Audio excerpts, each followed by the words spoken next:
So her rest is resistance deck, which is fabulous. If you haven't seen her rest deck, it's great.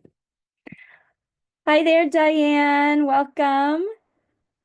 Good to see you this morning. Hello. Hello. And Kristen, welcome. Putting some shared slides into the chat for you. So if you want to go ahead and get on those slides and kind of move your Zoom window to one side and then put your slides somewhere where you can see them and follow along. I'm not going to do a lot of share screen today. I'm going to let you follow along on your own.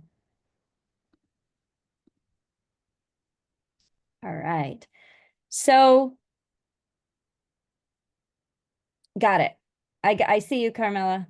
We got it. We'll wait for you to unmute and do all your things when you're settled in. I'm going to take a cue from Malia. Should we go ahead and get started? Or should we wait a couple minutes? Let's go and get started. Yeah, okay. I think we've got 10 and sounds like all the workshop. I'm also on Teams, just getting updates from the team. So it sounds like everyone's getting into their workshops, and yeah, let's get started. Welcome, everyone. All right, so you all will help me welcome anybody who rolls in a little late, get settled in. We're all gonna be a team here. And here's a couple other folks, so we'll just say hi to them first. Hi there, Jenna. Welcome. Thanks for joining us. Hi there, John. Welcome. Thanks for joining. Good morning. Good morning. Good morning. I have put some shared slides into the chat. So if you want to open those up, there's a place for you to sign in. And then we'll move, it can be helpful to you if you move your Zoom a little bit over to one side and have your slides on the other side, just so that you can toggle back and forth, because I'm not going to do a lot of share screen today, because I want to focus on who's here in the room. All right. So let us know if you're having any trouble. Let us know in the chat if you're having any technical trouble with the slides, trouble with your Zoom. Malia is here to help out. All right, so here we go. Oh, right. I see somebody has already found slide 9, which is where we have a raffle for you today. And you've got your choice. Look at this, with 12 people, you have a very good percentage chance of winning the raffle today. So if you're feeling like you want to be lucky, go ahead and you can do the raffle, and I'll put the raffle ticket into the chat as well for you, so it's there. And you'll have your choice. You can either have a copy of my book if you don't already have it, or you can get a copy of the Spark Deck, Facilitating Towards Racial Justice. And I'll share a little bit about those things later, so you'll have a better, more informed way to make a decision. But if we were in person, I really would give it to everybody. But because of shipping and stuff, it becomes prohibitively expensive for me to send things. If you're in the Bay Area and you want to swing by my house and pick something up, let me know. Makes it easier. So go ahead and enter the raffle, and then join me on slide 10. And I'll give you a second to get over there. All right, I can see you all, your little Google icons. We have an anonymous axolotl, an anonymous ferret, a bat, a buffalo, a beaver. Everything I'm doing today is trying to model participant-centered facilitation.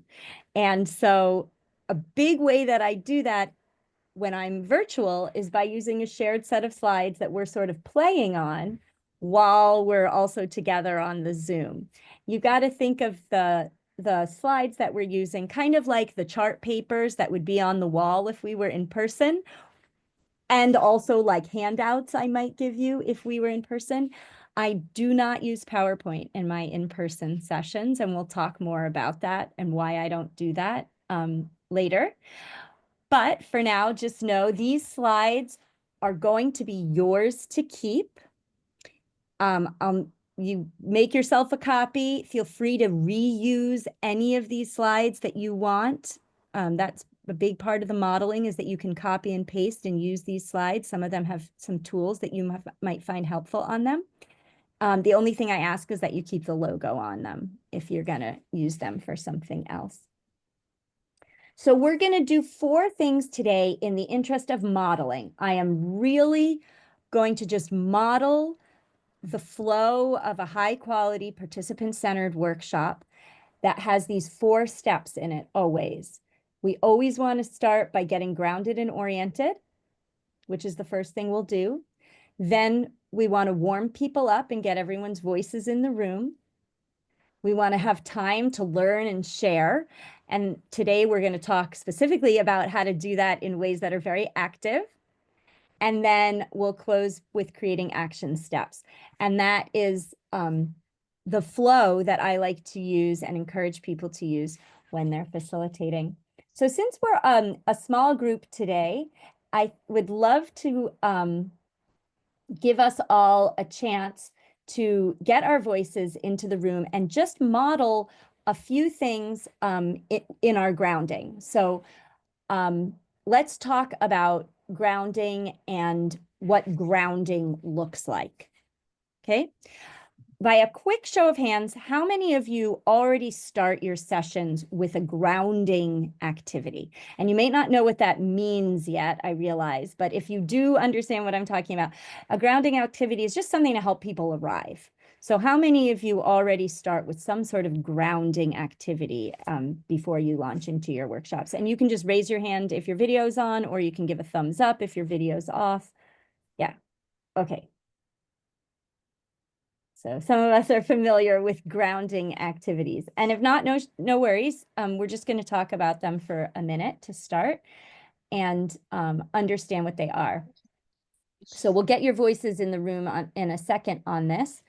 But if you join me on slide 11, the main piece about getting grounded and oriented, the 3 things that it helps do is it helps your participants know what the outline and the agenda are for the day. So you know where we're going.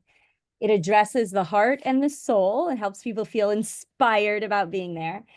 And it creates the container, sort of lets people know this is how we're going to be and how we're going to do things.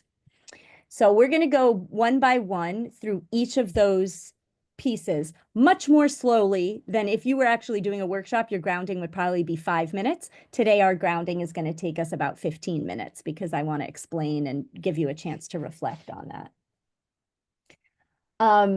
On slide 12, I also have a link just to let you know. This is all from section 2 from my book. And since I can't give you the book because we're not in person, here I have a PDF of it that I've just dropped into the chat for you, or you can grab from the slide.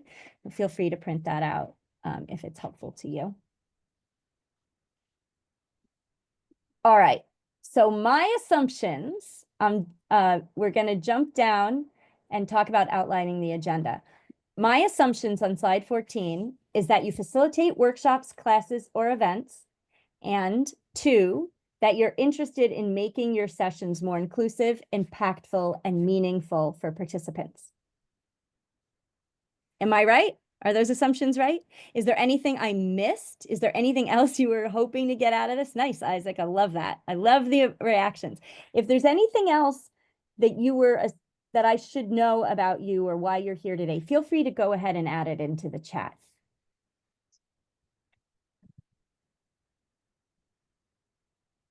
If I missed anything. All right. So assuming that that's true about you, on slide 15, what I said our goals for today are to reflect on our own experience facilitating groups, to model, share, and discuss tools that elevate active and inclusive environments, and to create a plan for what's next. That's it. That's my outlining of our agenda for today. So we're going to do those things.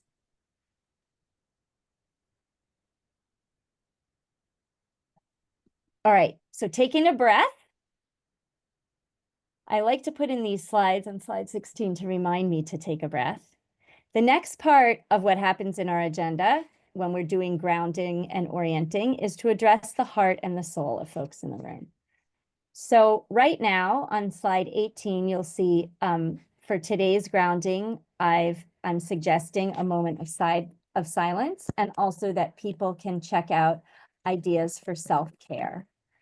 Right now, there's a lot coming at us. I'm getting breaking news, email messages all the time from different places. It's a lot to juggle. So taking time for yourself, for the staff you work with, to think about self-care is super important. So let's just model a moment of silence with a breath to just feel more comfortable in your chair. Give yourself a chance to just breathe.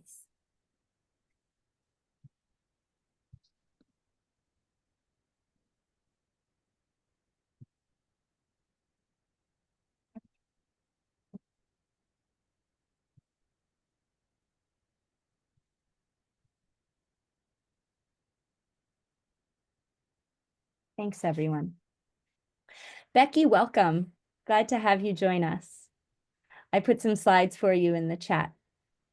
So this is one way to address the heart and the soul in our grounding. Another way that I want to model today, like I said, because we're a small group, is I want us to go around the room and I want you just to say your name and where you are located.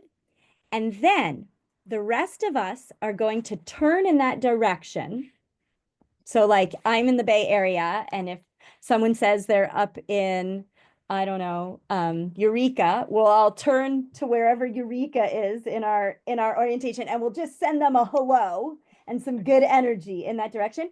And then the person who shared where they are will say, I'm complete, and pass it to the next person.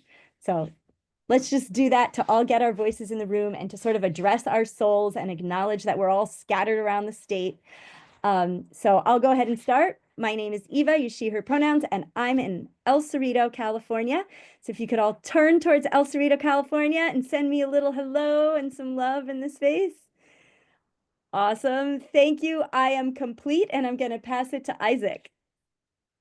Hi, I'm Isaac Hauda, and I'm located in Fresno, California. Okay, so turn to Fresno, give Isaac some hello and some welcoming love, and Isaac, pass it to someone else here today. Awesome. I will pass it to Enrique. Thank you, Isaac. Good morning, everyone. Enrique Plasencia here in the countryside of beautiful San Diego, Ramona, California. So way down south and way high up in the air. All right. But you're complete, and I'm going to pass it to Diane Godfrey. Good morning. I'm Diane Godfrey, and I am in Victorville, California, so up in the high desert. So probably higher than Ramona, right? And pass it to the next person, Diana, for us. All right. How about Becky? Hi, I'm Becky Castro, and I am in Fresno, California. And I will pass it to Lauren. Hi, I'm Lauren Ventura, and I am in Visalia, so close to Isaac and Becky. Want to pass it to someone, Lauren? And I will pass it to Ashley. Hi guys, I'm Ashley and I am in Fresno, California as well. I will pass it to Christopher.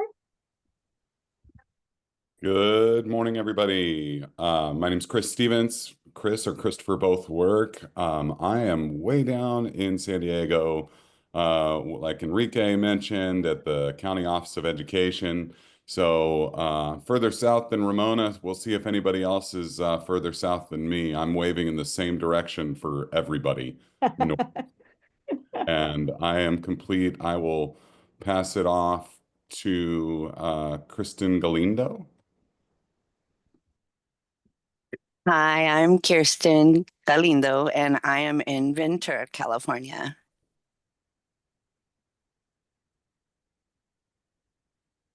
Awesome. Kirsten, you want to pass it to someone?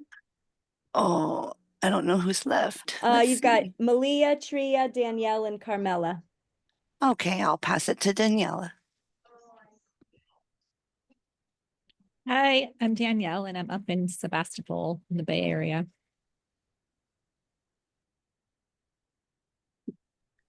Do you want to pass it? Yeah, I am complete and can pass it on to Malia. Thank you, Danielle. I'm your neighbor, Malia, she, her, and I'm in Hopland, just a little ways from you, Danielle, and I'm complete. And we'll pass it to, I believe, Diane. Does Diane still? No, Diane it's went. Tria or Carmela? Carmela, let's go for it. Hi, I'm Carmela, and I am in San Jose, California, right in the Bay Area. All right, and I will pass it to Tria. Thank you. And I am also in Ventura on the coast, so midway between, LA and, San Diego and the Bay Area, kind of. And I am complete. And thank you. I will pass it back to you, Ava. Thank you so much. I love that. Thank you all for taking that time to send a little love around the state. And, you can feel it, right? Did that engage our heart and our soul a little bit in the session? Hopefully it engaged your heart and soul a little bit. I've got a couple of other slides here. We're not going to do all these things, but just activities you may want to do with folks. One I really love is called Leave It by the River. It's where you take a few minutes to write down anything that's on your mind, to-dos, stuff. I will, if we're in person, I'll have sheets of paper when people walk in the room and I'll be like, go ahead, write down all the stuff that's stressing you out right now. And then I'll tell everyone, let's leave it by the river for the rest of this session. And you know what? We've got time. So let's just all grab a pen and a piece of paper. And because there's a lot of stuff on my mind today, I don't know about you all. Let's clear a little space in our heads and I'm just going to give us 1 minute on my timer to make a list of all the things. It can be anything from laundry to calling your state senator to doing your taxes, whatever it is you need to do. Go ahead, take 1 minute, write it down so we can leave it by the river for the rest of the session today. So here we go.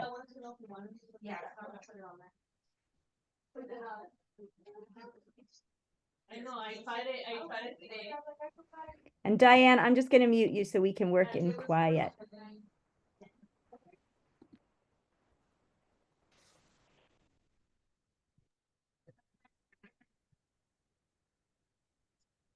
I'm here, Ava. Did you say something?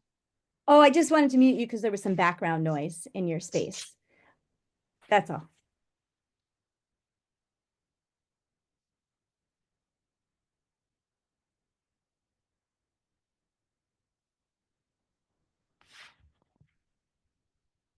Give me 20 more seconds. Any other things you need to do?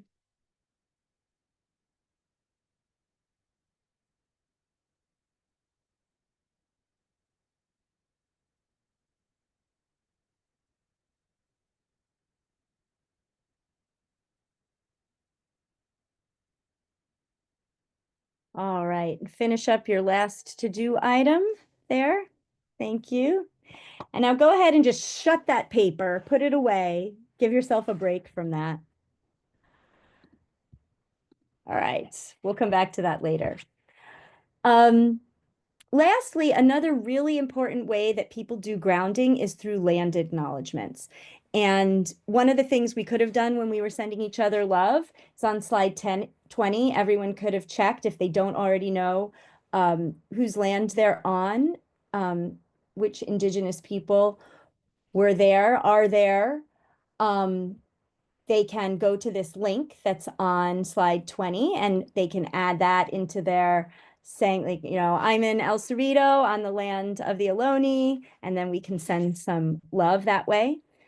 I also started bringing in labor acknowledgements as well as land acknowledgements that acknowledge the environmental impact. So these are other ways that you can do acknowledgements. Acknowledgements are a really powerful way to do some connection with the heart and soul when we're doing grounding activities.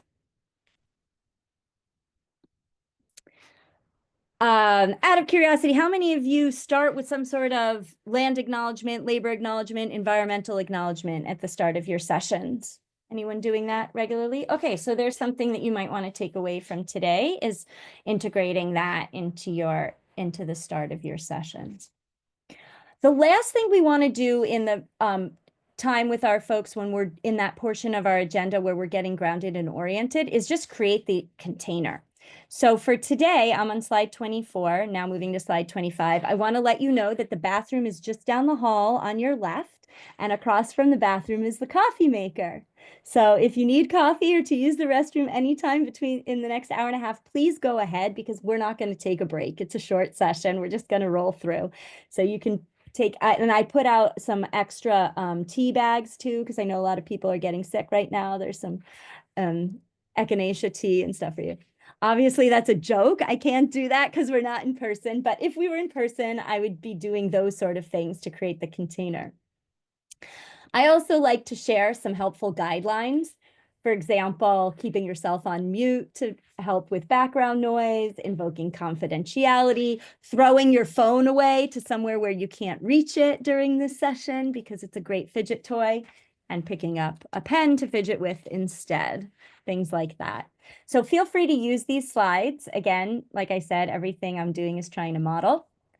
I'm also a big proponent of trauma-informed facilitation practices, and I have a little booklet about that on slide 27. Again, it's hyperlinked at the bottom, but I'll put it in the chat. Oops. And here I might pause in my grounding and tell people that I'm going to use trauma-informed facilitation practices. And if at any point they feel like their safety is in jeopardy or that they're not feeling that they have choice or they're not feeling empowered, they should let me know because I'm trying to do all these things. So I encourage you to check out that resource and consider that as part of your creating the container. And I should say, a lot of you probably do this already. Maybe you create agreements or rules or norms for your workshops. How many of you do that for your meetings or workshops? You have a set of working agreements. Yes, I see Isaac nodding. I see Enrique nodding. Thanks for keeping your camera on so I can see you nodding in agreement. Thanks, Carmela. Helpful. I myself don't like to use agreements unless I'm going to be with a group for a long period of time because it just takes a long time to create community agreements. What I like to do is invite people to pick an intention for themselves. So we're going to model that today. I have two resources that I use to pick intentions.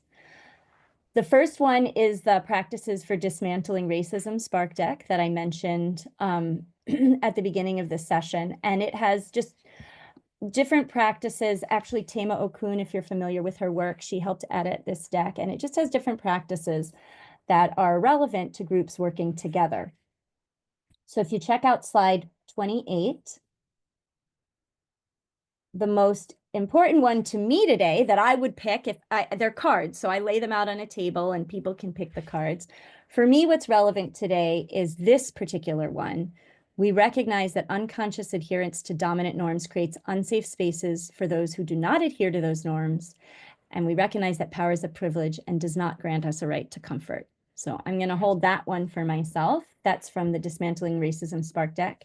And on slide 29, I have a bunch of other ones that are from our intentions deck. So go ahead and just make a note for yourself. What intention do you want to hold for yourself today? And mind you, if this were a regular workshop, we'd be doing this about 3 minutes into the workshop. But because I'm trying to explain everything I'm doing today, we're already 20 minutes in. But go ahead and pick an intention that you want to hold for yourself today. And if there's one that's not on here that you want to hold, you can double click in one of the colored boxes and add your own.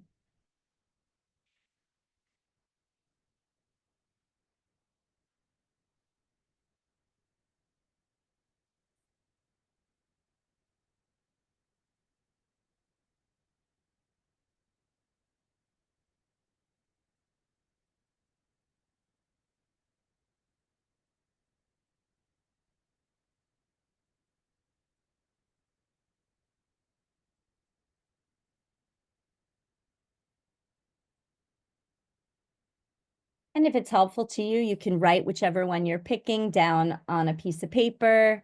I see some people are highlighting them, whatever works for you to remember what intention you want to hold for yourself today.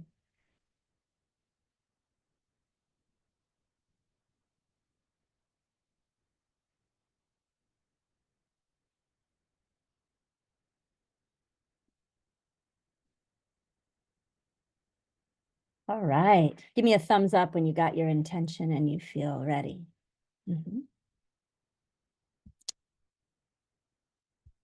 All right. It's a third of the way through. We've gotten through the whole portion on grounding, and I want to give you a chance to reflect. So on slide 30, what was a new idea you heard or experienced that you will bring back to your work from the first 30 minutes of this session? So just go ahead, make a note, and we'll do a little share out. So take a second.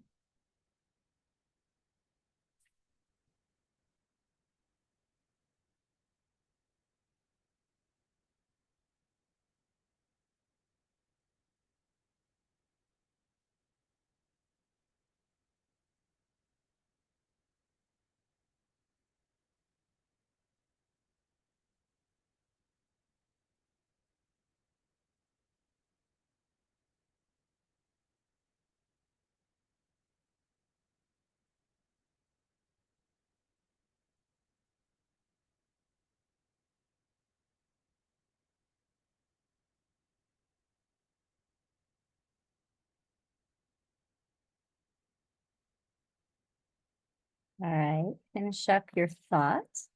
And let's do a share out, and not everyone needs to share out. Welcome, Camelia. I'm putting some slides for you in the chat. We're on slide 30. Yeah, I'm just going to open the floor since we're a small group. You don't need to raise your hand or anything. Just go ahead and unmute. What do you bring back? I can share first. I really liked the Leave It by the River activity we did, or little session. Obviously staff come into meetings with a lot of things on their mind, or even I think even for the facilitator themselves to kind of write those things down and set the intention to be present in the meeting that you're in is important. Yeah, you bring up a great point, Isaac. Just like our presence as a facilitator, if we're feeling frazzled and distracted, there's no way we're going to be able to help our group feel calm and focused. So yeah, great point. What else? What else are you taking away? I like the interactive slide idea, just because usually when you do like PowerPoint or something like that, you're just kind of going through the motions and everyone's just kind of looking and are they really paying attention? So I like having the idea of having an interactive slide so that and maybe something to do on every slide so that everyone's always participating. Love it. Yeah, and if your people aren't that tech savvy, you definitely need to tell them how to use the undo button in case they accidentally, because I've had people just suddenly delete all the slides. They leaned on that back button. So yeah, great. I love it. Share it forward. Danielle, I saw you unmuted too. You want to share something? I like the picking an intention because it feels very just like personal, brief, and it lets you have some sort of focus on what you're doing today rather than just sitting there. Yes, and I forgot to mention what I like to do when people pick the card is I like them to check in with a partner, share what they picked, and then at the end of the session, go back to it and share how well were you able to stay true to your intention for the day. So it comes full circle at the end. Anything else anyone wants to share that they're bringing back?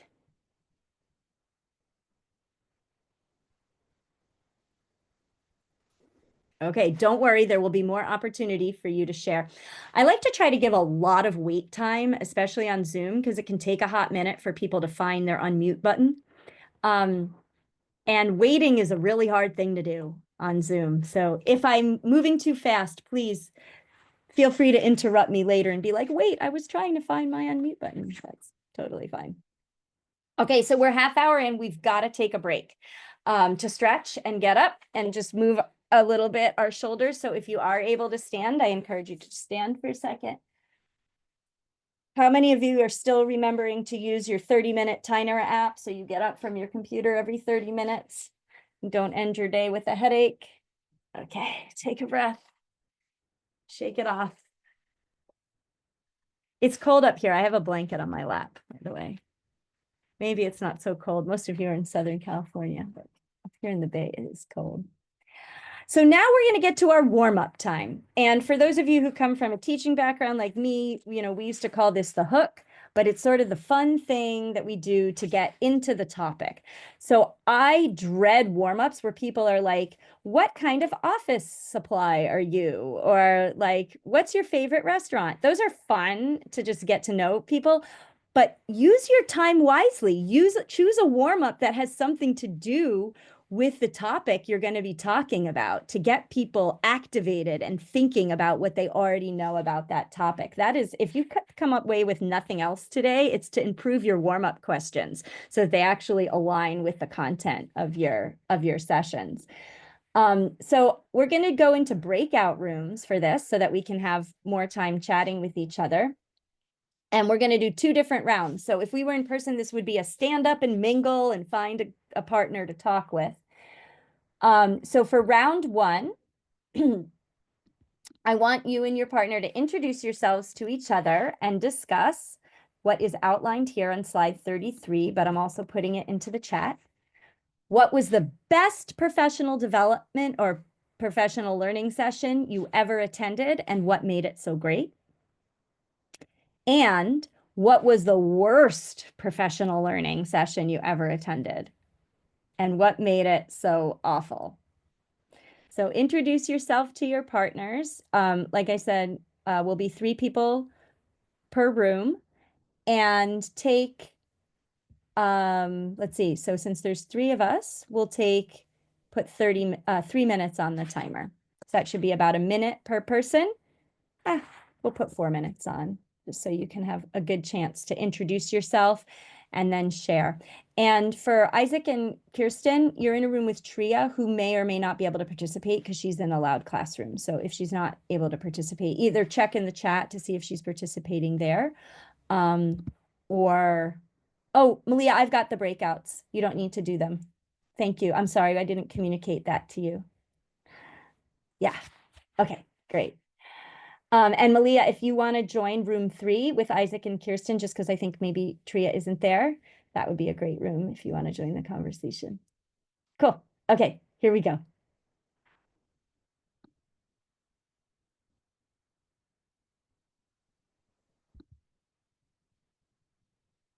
And I'll pause the recording during this time. That's right. You got to boot them out. I got to boot them out or we'll be here all day. Yeah. All right, so the rooms are going to close now. It's never enough time for the conversations, I know. And people are excited to meet each other, so I feel terrible about booting them out. But here they come. Thanks for coming back voluntarily, Isaac. It's hard to wrap up those conversations.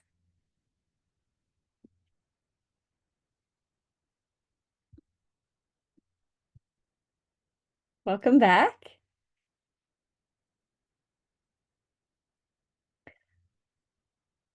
All right.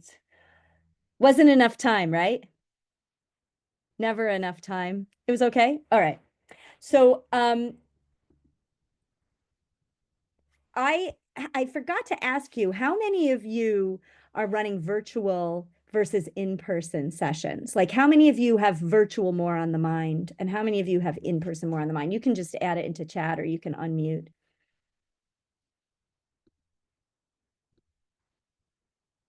In person. Okay, great. I'm still doing about 50-50 in person and virtual. But I do appreciate being able to be back in person so much because things like this are so complicated virtually, but so lovely in person. There's something about virtual where you feel cut off and 3 minutes, 4 minutes is never enough time. In person, it's always enough time. So it's good to keep that in mind that if you are doing things like this virtually, to give them more time than you think you need, because it just, for whatever reason, time slows down on Zoom.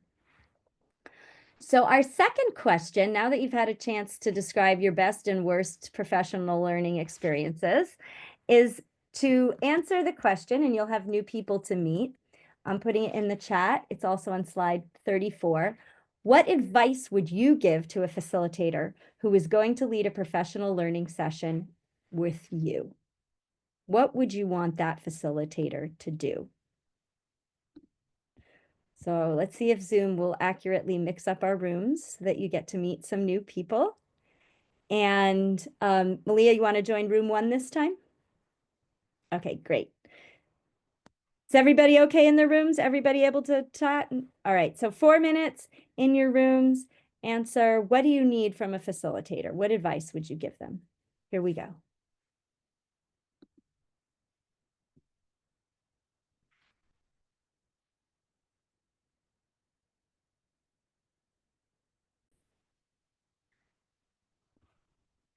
I'm going to let everyone else know that the rooms are closing.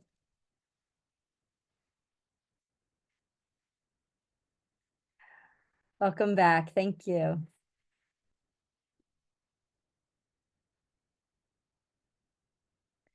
All right.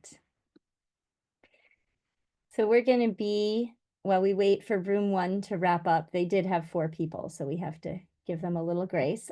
We'll be on slide 35, if you want to join me there. And I'll go ahead and take notes. And we'll, once everyone comes back, we'll start doing some sharing out and crowdsourcing some ideas of our advice for facilitators. So. All right. Welcome back, everyone. We're on slide 35. Let's do a share out from the second question. What is something you heard in your room that was a piece of advice for facilitators? And I'm going to go ahead and type it into slide 35. What advice did people in your room have to share?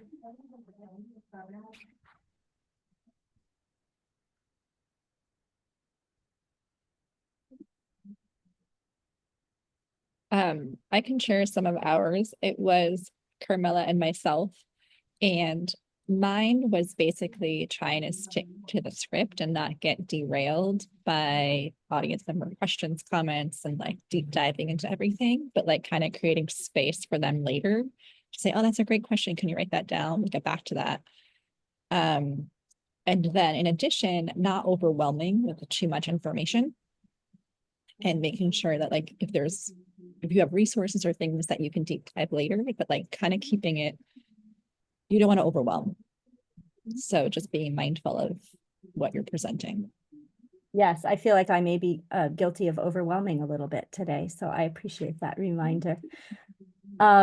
Excellent, excellent. What else? What did some of the other rooms chat about?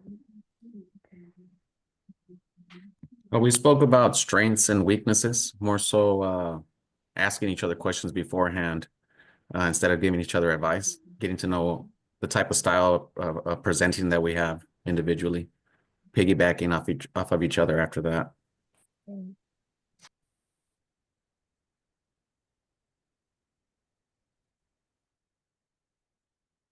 Great. What else? I know you do this a lot. You must have lots of advice. Feel free to share things that didn't occur to you in the room too, that you want to add now suddenly.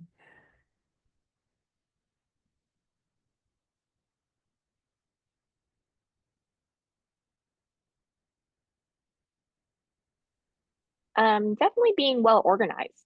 You definitely need to be very well organized. You know, have your notes in place, have, you know, whatever handouts you have in place and having all of that ready to go, so that you're not fumbling through the presentation or taking time to look for something, that kind of thing. We also said making sure there's movement, like the instructor is moving or facilitator is moving around, and having those opportunities for random games or connecting pieces in between the sessions, so it's not just straight knowledge all the time.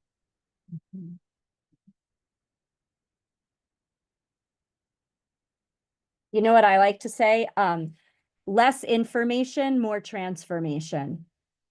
So thinking about transformation usually has that sort of fun, kinesthetic stuff. So think about that as you're creating your agendas. Are you focusing too much on information, and do you need to add some more transformation kind of things into your agenda? Excellent. Excellent, y'all. Okay, so since we're wrapping up on talking about warm-ups, we did a lot of warm-up sort of stuff today. What was a new idea or thing you heard or experienced? Again, we're going to reflect. I'll give you a minute on slide 36 related to warm-ups. So we already reflected on grounding. Now we're thinking about warm-ups. What is something new you might think about or try that maybe you're excited about, thinking about warm-ups, which usually happen within the first 10 to 20 minutes of a session. So go ahead, collect your thoughts, and we'll share out.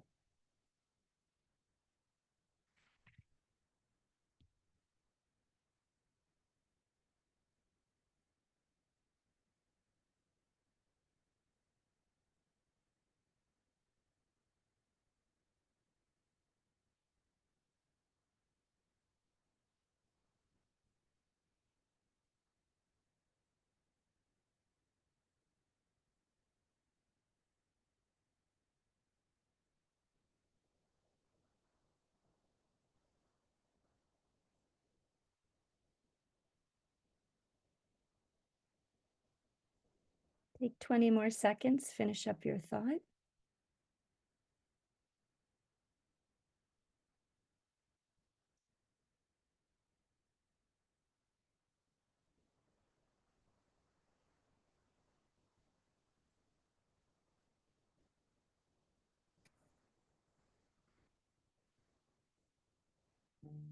Okay, that was my 1 minute timer. So yeah, let's just discuss for a minute. Any new ideas or things that you experienced that you want to try to bring back into your work related to this?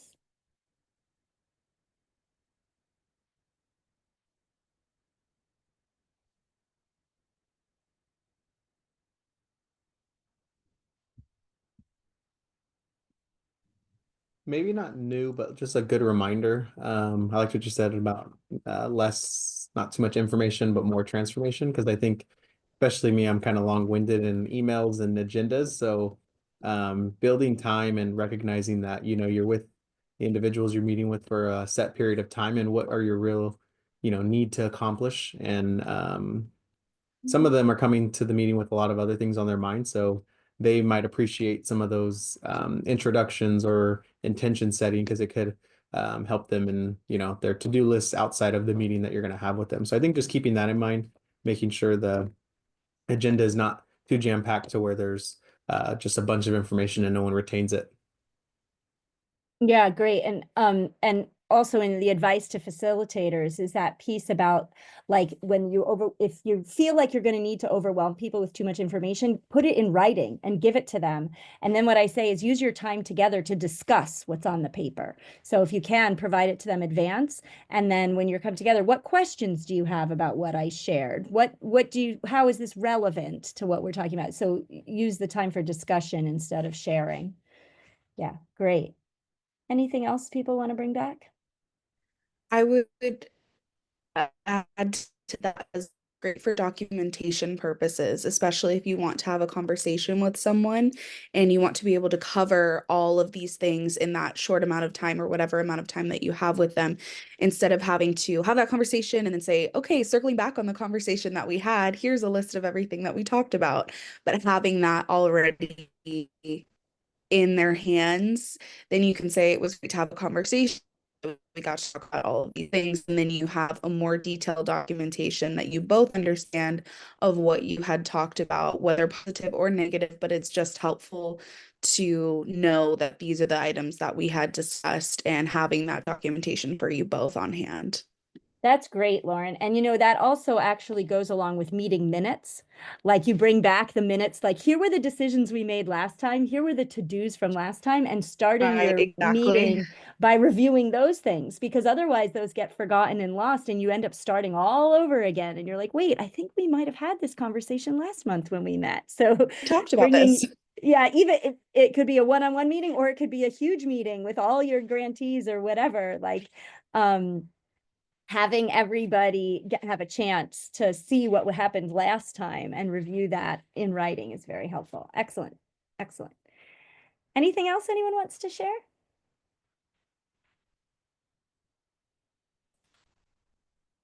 All right, let's move it along because we only have about half an hour left. It's time for a stretch again.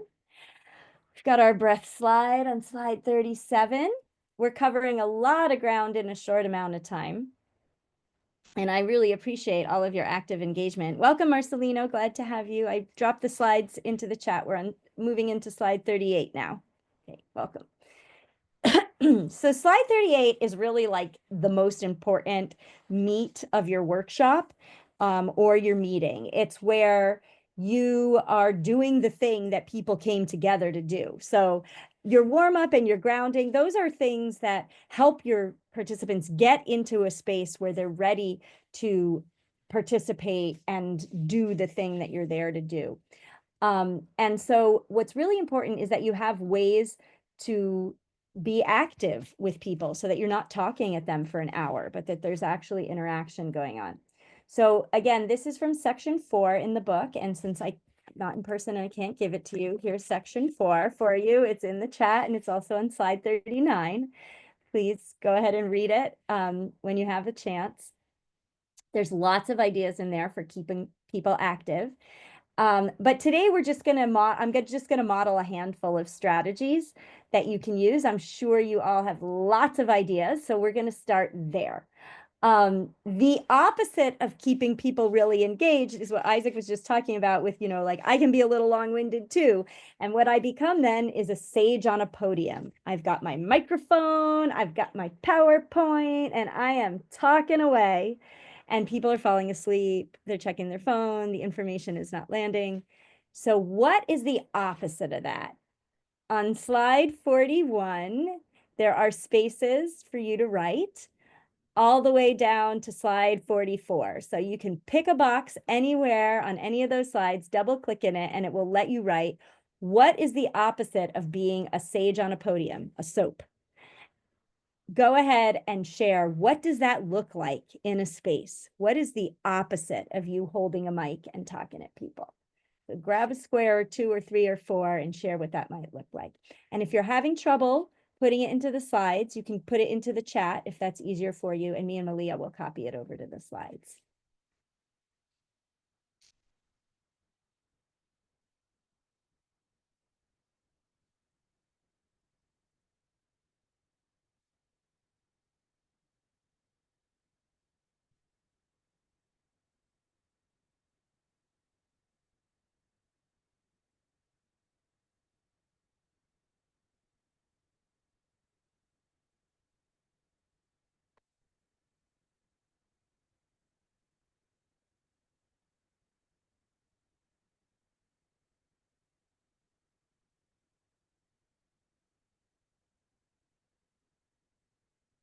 Excellent.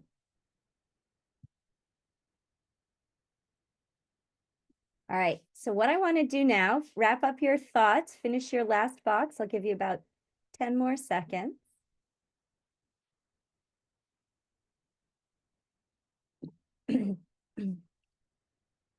Great.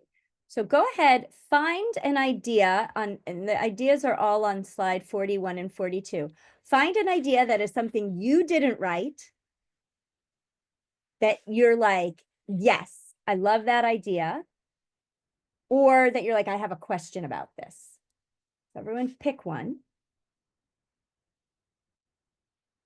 on slide 41 or 42.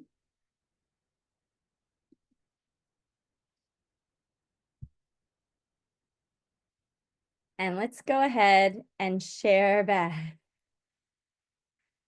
Kirsten, do you need the slides again? Are you okay?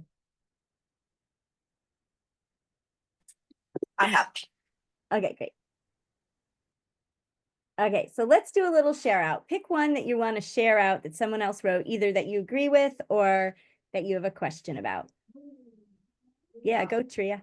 I'm intrigued by this participation, the panels, practitioner panels. Can someone explain more what that is? So what I mean by that is say if you're working with people who are teaching in a classroom or site coordinators at a site, bringing in site coordinators to share their experiences rather than me as a facilitator. I haven't been a site coordinator in a very long time. Me trying to be like, these are the things, or even bringing youth in to share their experiences with other youth, rather like a peer-to-peer, whatever, any kind of peer-to-peer experience, I think. Thank you. I like that.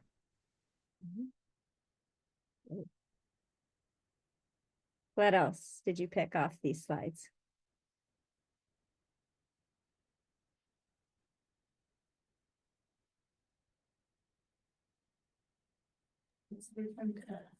I find it interesting that they're all pretty similar. So we all kind of had some same ideas. A lot of people about participating, speaking with one another or directly to you, and also a lot about moving around and sharing personal experience, walking around, a lot of questions. Great. These are all great ideas. Sometimes we feel like, but I have to share information.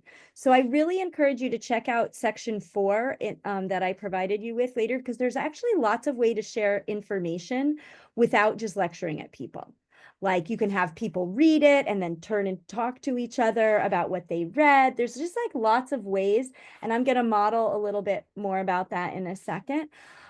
My experience has been that oftentimes we don't want to sort of open the floor and do the interactive thing because we are a little bit worried about managing the people in the room and managing the conversation and making sure people get to where we want them to get. And so I've provided this resource on slide 45. I really want to redo this resource because anyway, old photos, y'all can understand when you see the pictures, you'll kind of understand. But this is a research about just a little write-up of some tips for overcoming your fear of facilitation. And I'm dropping it into the chat as well. And welcome, Christina. I put some slides for you, the slides for you in the chat. We're on slide 45. So if you are feeling nervous about turning the mic over to the participants in your room, if you're worried that they're going to go off racks or they're going to get sidetracked or they're going to talk about their dogs instead of the prompt you've given them, I encourage you to check out this Overcome Your Fear of Facilitation. It's really important that we are noticing in ourselves when we're afraid of facilitating. And like, I'm afraid to open the floor because then they're never going to want to stop talking or whatever it is. So on slide 46, my friend at Co-Creative Labs created this timeline visual, and they're so good at visuals. So I use this one a lot. I want you to put yourself on the line on slide 46. You see the blue dots? That's how comfortable or uncomfortable you feel facilitating discussions. So you can move a blue dot somewhere along that line. Why don't we just all go ahead and do our blue dots? And we're all anonymous except for me. So go ahead. No one's going to judge you.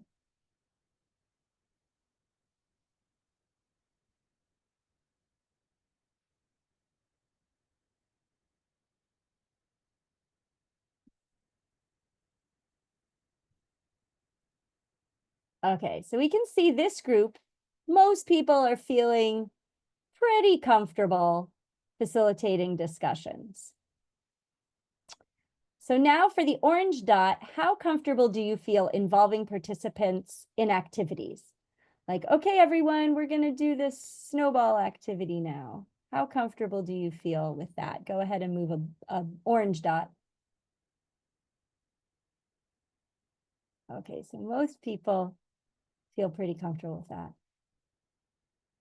How about silence? What if no one speaks up? What if you're like, we're going to do this participatory thing and nobody participates? How comfortable do you feel with that prospect? Go ahead and move a dot.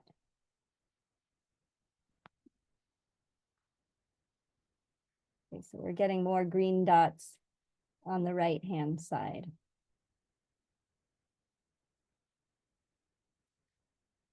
So this is an example of a if we were in person, I would have this line on the wall and you would actually, or on a chart, and you'd actually come up and put your dots on. And it gives us a sense of like, and gives us a chance to think about how comfortable are we or not with some of these things that we have to do as facilitators. So that's one strategy I like to use. It's pretty low stakes, but it gives me as a facilitator a good sense of like where people are on an issue. And it can be super helpful. So seeing those examples, and we've already modeled a couple other examples in the workshop today, we're going to do one last breakout room. You're going to be in slightly larger groups this time. And what you're going to do is, if you're in room 1, you'll be on slide 47. And I'd like you to list out any strategies you've seen or that you yourself have used, facilitators using when they're facilitating discussions involving participants in activities, or strategies they've used when there's been silence. And room 2, you'll be on slide 48 doing the same thing. And I do believe that we're just going to have 2 rooms. So room 1 is going to be on slide 47, and it will say that at the top of your breakout room. And room 2, you'll be on slide 48. And Malia, if you want to join room 1, I'll join room 2. If I have a chance, I got to set another thing up. But so this time I'm going to give you 5 minutes and see how many different strategies you can get on your charts in those 5 minutes. And if you haven't met the people in your room yet, please introduce yourself quickly before you start the activity. Okay? Any questions? Please choose someone to take notes for your group. That's helpful. And if it's helpful, you can choose someone to help facilitate and make sure everyone gets a chance to share too. All right, here we go.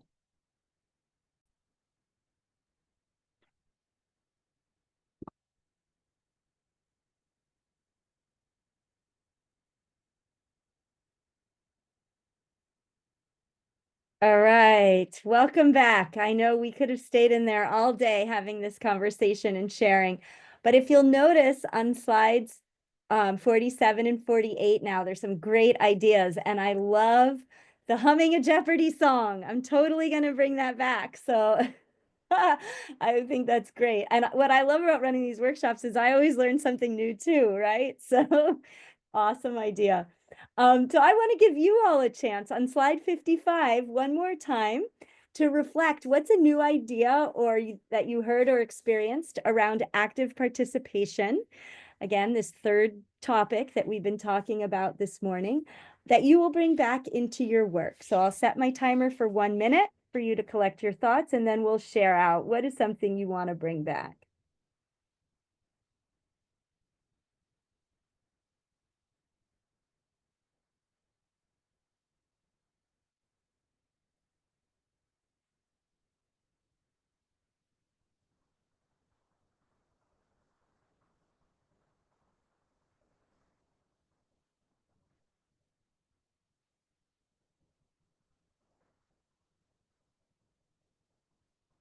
I wasn't able to share too much with my group, just because I had an aide ask me a question, so I needed to give my attention to her for a moment. But I did hear what my group was talking about, and I really liked what they said about letting your group get a chance to know one another if they do not.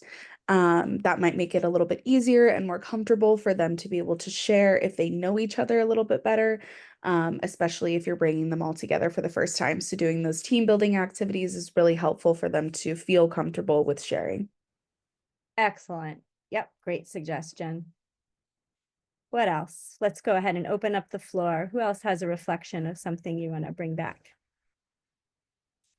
Well, I just want to say that I didn't really get a chance to speak in my group, but I'm newly hired to this position. So before this, I was in the classroom for close to 24 years.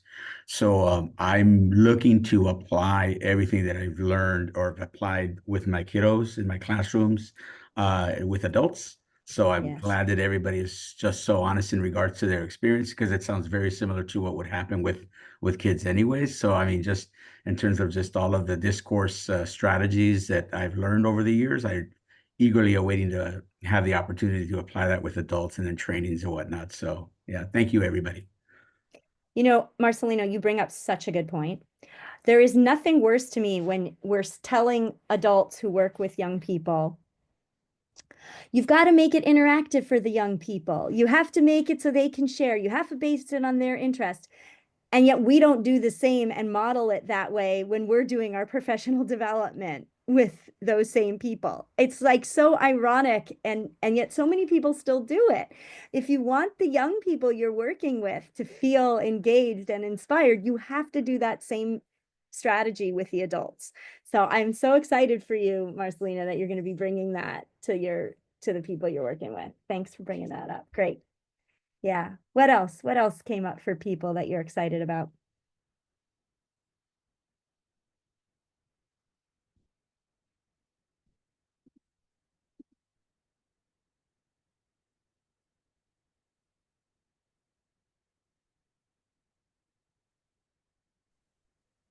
We had a good one. I think it was Isaac brought it up. Everyone in the room is like assigned an animal at the beginning of the meeting. And then so when you need questions answered, you just pick out an animal. And so then it's kind of random. You're not like pinpointing certain people. And then you can say, okay, the next animal, say then another animal. And so you don't really know whose animal it is in the beginning. And so then doing a fun game with that at the end would be a lot of fun. So I think that's a great way to get people to participate without necessarily pinpointing on somebody or someone's name or picking on somebody. Excellent. And you're setting up that expectation right from the beginning that everyone at some point is going to get called on. Love that, Isaac. And thanks for uplifting that, Carmela. Great. Anything else anyone wants to share?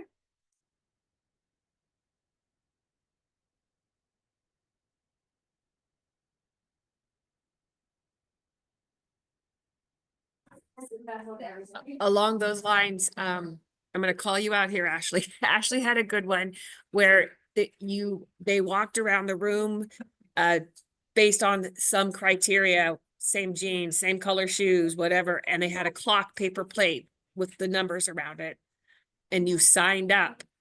You signed up someone for the 1 o'clock, 2 o'clock, 3 o'clock time, and then later you came back, okay, get with your 4 o'clock person and discuss this. Awesome. Yep. Love that. So you're mixing people up because people often sit down with the people they already know, right? And talk about the same things they already talk about. So getting people to break up and talk about stuff with other people. Brilliant idea. Love it. Thanks for sharing it.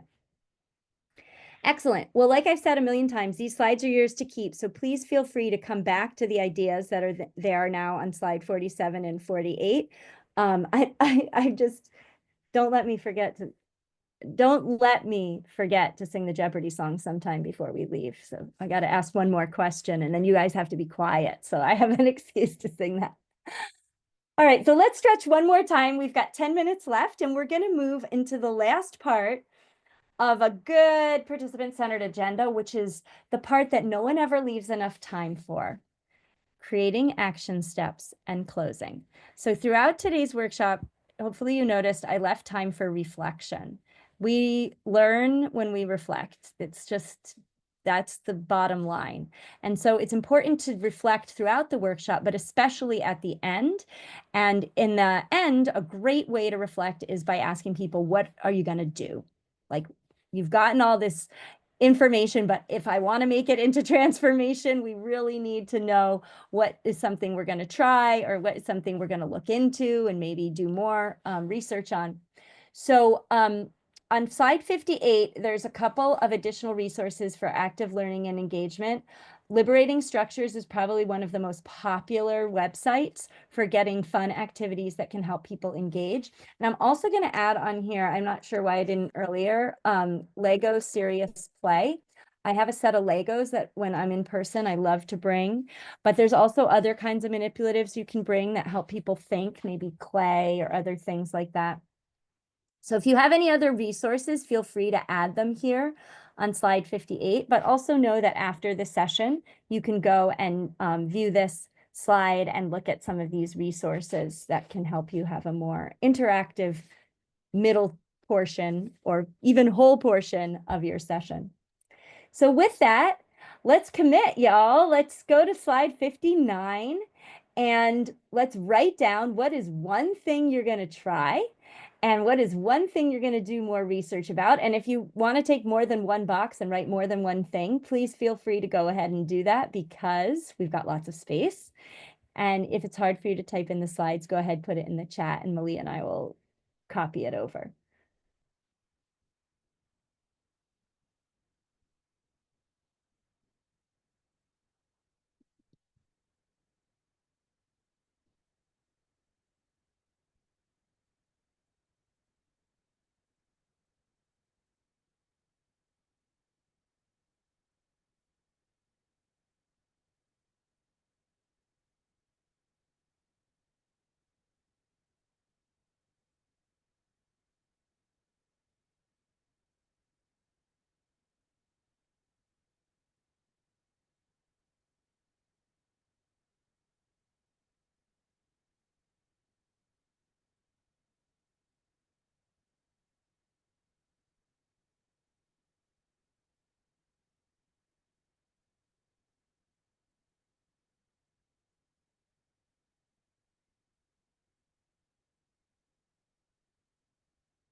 Excellent.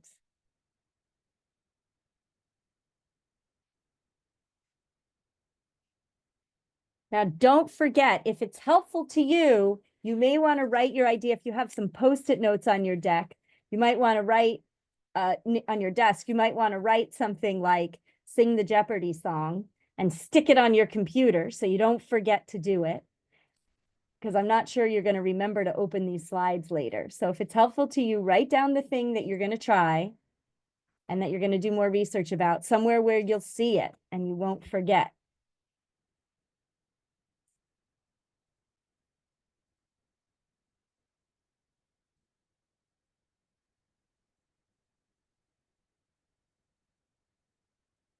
All right, you all, it's raffle time. So if you haven't already entered the raffle, go ahead and do it because we're going to pick a name.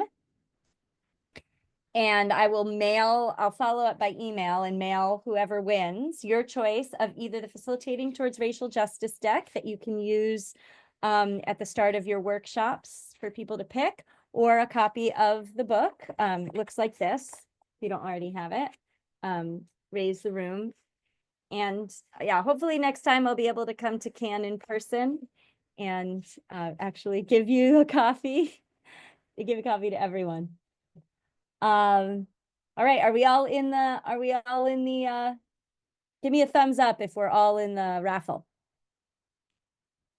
Everyone in the raffle who wants to be in the raffle?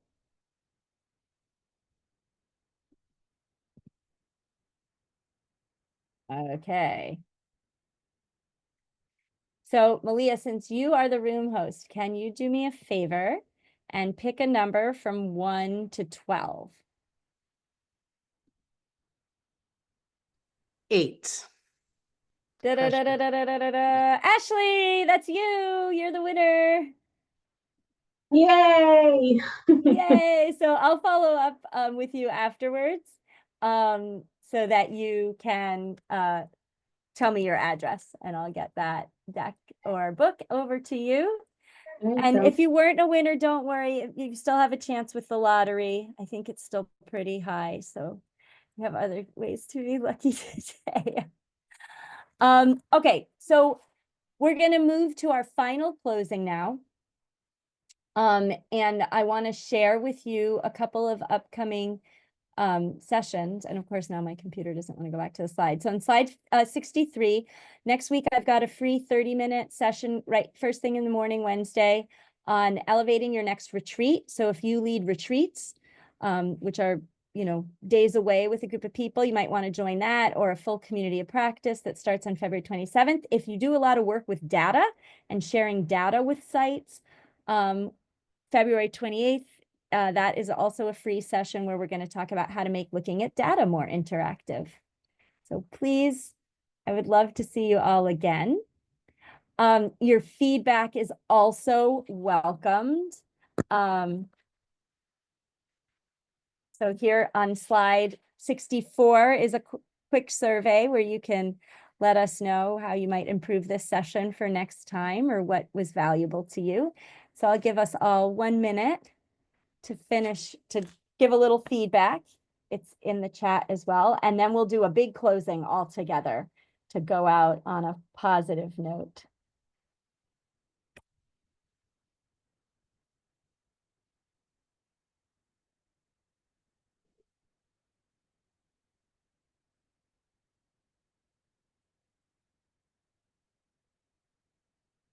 And just give me a thumbs up when you've finished sharing your feedback, and then I'll know we're ready to close.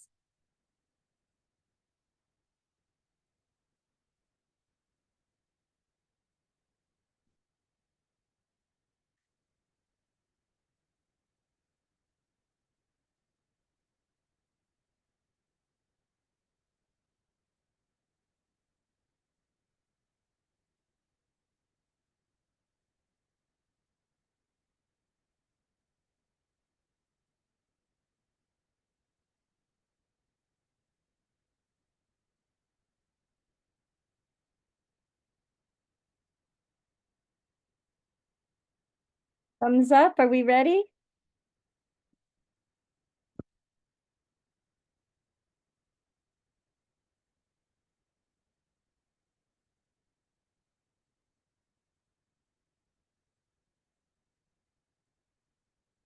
All right, I see the thumbs up going up. So for our closing today, to end our session on an optimistic note, I just want to thank Malia for being our room host today. Thank you, thank you. Thank you to everything CAN does and ASAP Connect. And thank you all for supporting the kids so that all of us parents can work and know our kids are in an awesome space. We're going to close by, I'm going to invite you to type one word into the chat, but don't hit return. What is one word that you are walking away with today? It can also be a very short phrase, but what is one word or a short phrase? Take a breath, type it into the chat, and on the count of 3, we'll all hit return.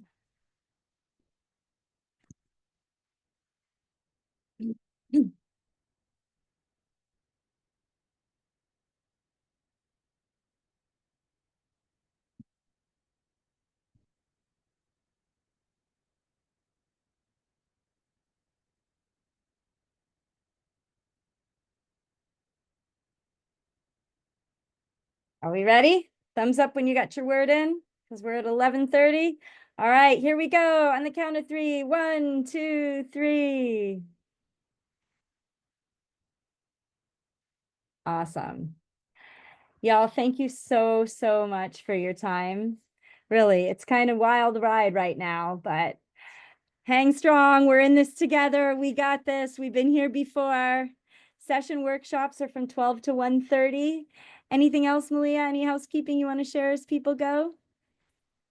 No, just enjoy the afternoon. Take a little break if you can and take care of yourself. And thank you. It was great. I learned a lot today. So thank you, Ava, for sticking with the symposium year after year. We always learn a lot from you.